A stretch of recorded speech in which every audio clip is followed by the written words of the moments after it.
嗨，大家好，欢迎来到简单生活，简单从生活开始。今天我们要聊的是家里的收纳与整理。这个问题几乎每个人都遇过，我相信大家一定有这样的经验。刚整理好的房间没多久，又开始变乱，买了一堆收纳盒、收纳柜，结果还是找不到东西。为什么会这样呢？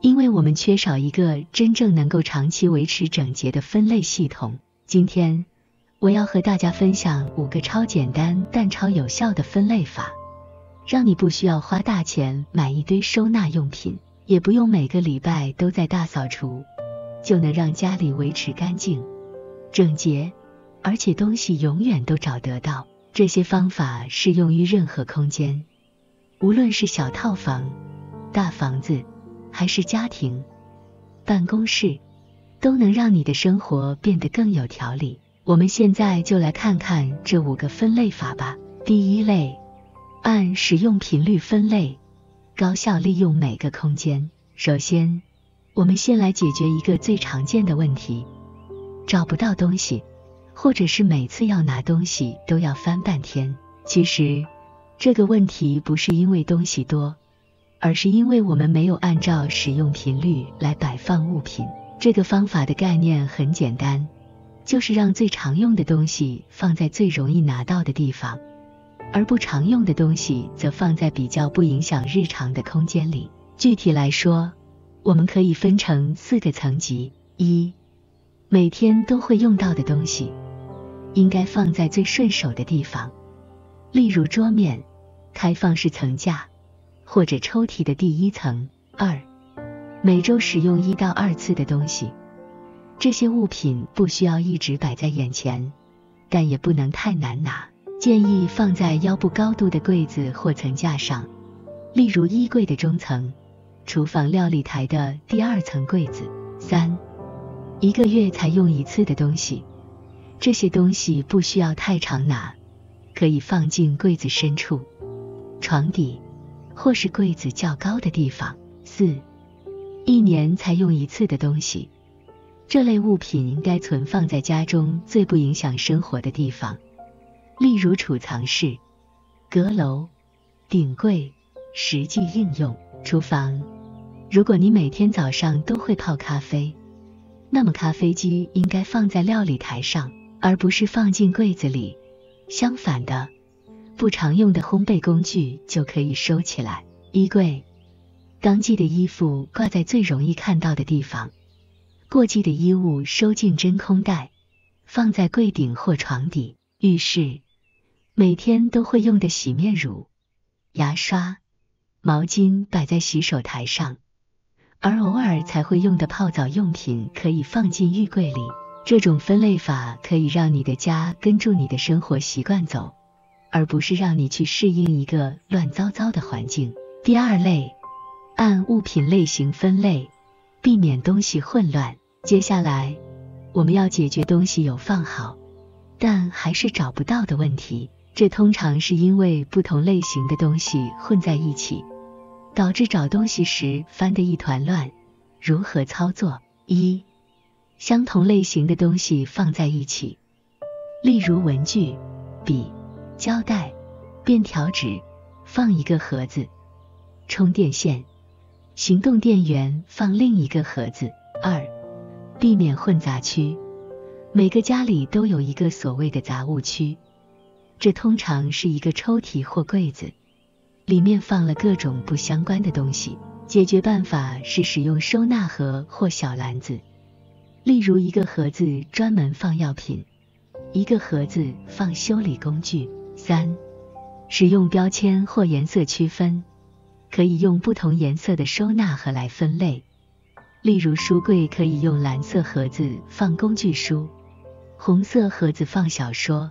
实际应用，厨房、干粮、调味料、厨具分开存放，每一类有自己专属的收纳空间。书桌，将不同种类的文件放进标示清楚的资料夹，避免重要文件与杂志混在一起。鞋柜，运动鞋、正式鞋、拖鞋分区摆放，过季的鞋子用透明鞋盒收纳。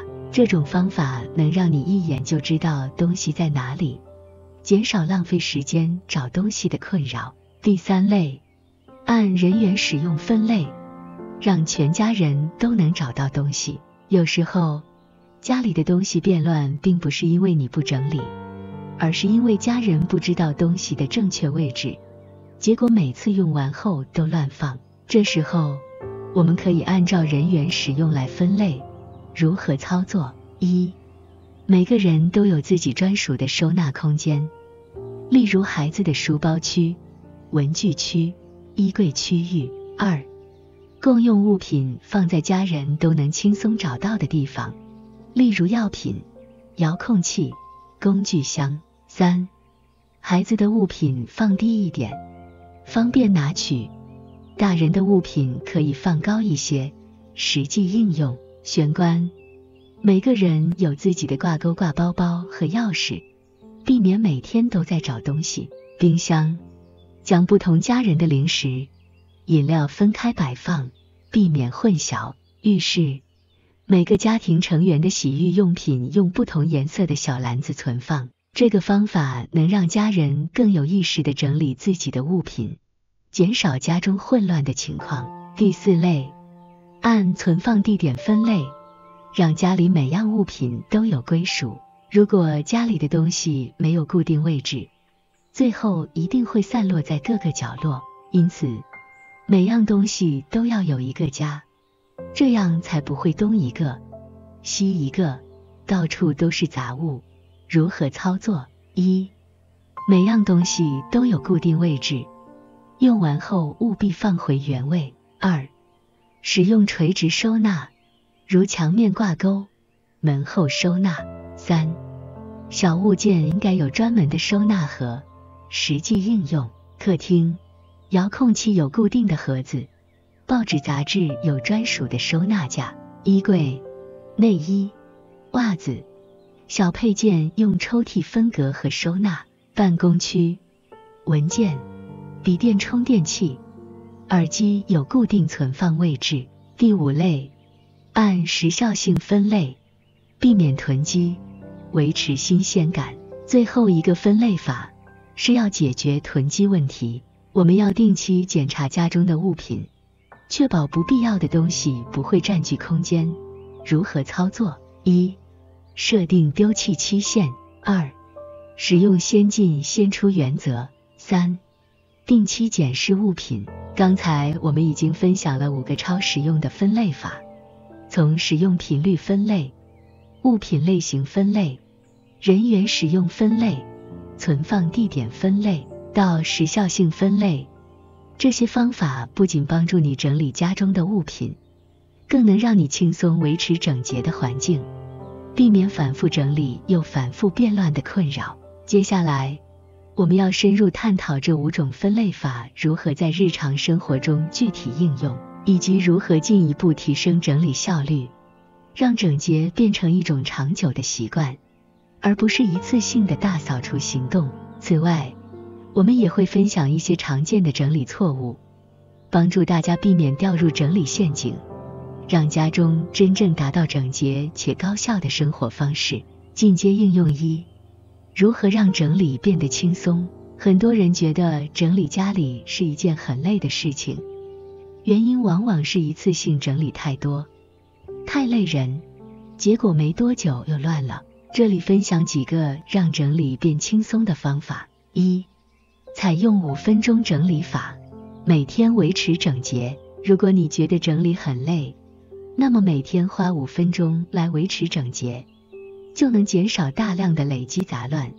具体操作方式如下：早上出门前，花5分钟整理玄关、鞋柜，把不该放的东西归位。晚饭后，花5分钟整理厨房，顺手擦拭料理台，清空水槽。睡前，花5分钟整理客厅，让沙发上的抱枕归位，收拾遥控器、杂志。每天小整理，累积起来就能让家始终保持整洁，不需要等到大扫除时才来花几个小时整理。2. 一进一出法则，减少囤积。整理的另一个关键是减少不必要的物品。有时候，我们的家会变乱，并不是因为收纳不好，而是东西真的太多了。如果你觉得家里的东西越来越多，可以试试一进一出法则。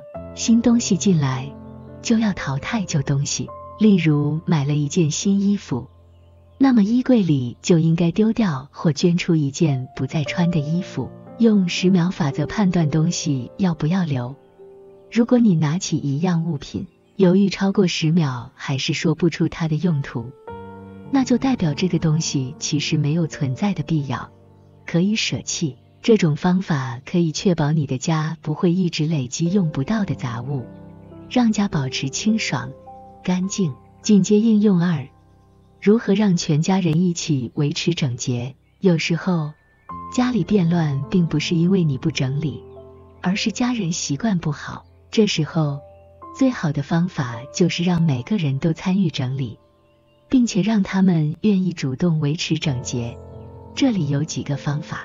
1、设立整理责任区，让家人一起参与，每个人负责自己的物品。例如，孩子要负责整理自己的书桌和玩具区，爸妈则负责共同空间的整理。用游戏方式让孩子参与，可以设定比赛或奖励，例如10分钟内看谁收拾最快，让孩子把整理当成好玩的事情，而不是一个被强迫的任务。2、设定家庭整理日，让整洁变成习惯。每周挑一天，全家人一起花30分钟整理家里，让大家都知道整理是大家的责任，不是只有某一个人的责任。可以播放音乐，让整理变得有趣，甚至可以搭配一些小奖励，让家人更愿意投入整理。这样的方式可以减少家人东西乱放的问题，让整洁不再是你的独自战场。常见整理错误，你是不是犯了这些错？有时候，我们明明已经整理了，但家里还是很乱，这可能是因为我们犯了一些常见的整理错误。这里列出几个最常见的问题，看看你有没有中招。1、收纳过度，反而找不到东西。很多人以为买了很多收纳盒，家里就能变整齐，但实际上，过度收纳反而让东西更难找，因为东西被层层叠叠地藏起来，导致需要用的时候找不到，最后还是乱成一团。解决方法：先减少不必要的物品，再考虑收纳，而不是一开始就疯狂买收纳盒。2、杂物栏陷阱，变成新的混乱区。许多家庭都有一个杂物栏或杂物抽屉，一开始是为了快速整理，但最后变成了所有东西的垃圾桶，什么都往里面丢，结果反而更乱。解决方法：杂物栏应该定期清理，并且细分成不同的小收纳区，例如药品栏、工具栏、文具栏。3、存放不方便，导致家人不愿意整理。如果某个收纳区太难拿取，例如衣柜最底层的抽屉太难打开，或者收纳盒需要打开3层才能拿到东西，那么家人一定会懒得收拾，最后东西还是乱放。解决方法：让常用物品的收纳方式越简单越好，可以用开放式层架、挂钩或透明收纳盒来提升方便性。今天我们分享了5个最有效的分类法，并且进一步探讨了如何让整理变得轻松，如何让家人一起参与整理，以及如何避免整理过程中的常见错误。最重要的是，整理不是一次性的任务，而是一种生活方式。当你掌握了这些分类方法，并且让整理成为日常习惯，你会发现家里不再需要花大量时间整理，因为它已经维持在一个自然而然的整洁状态。最后，这里给大家一个简单的整理挑战，从今天开始，每天花5分钟整理一个小区域，例如整理你的书桌、抽屉或者鞋柜。试试一进一出法则。当你买新东西时，看看家里有没有可以舍弃的旧物品，观察家里的收纳习惯，找出是否有需要改进的地方，看看是不是有过度收纳、杂物篮陷阱的问题。当你开始这些小改变，会发现整洁的家并不是一个遥不可及的梦想，而是一种简单又轻松的日常。希望今天的分享能帮助大家打造更舒适、更整洁的居家环境。如果你觉得这些方法有帮助，记得分享给身边的朋友，让更多人一起拥有一个井然有序的家。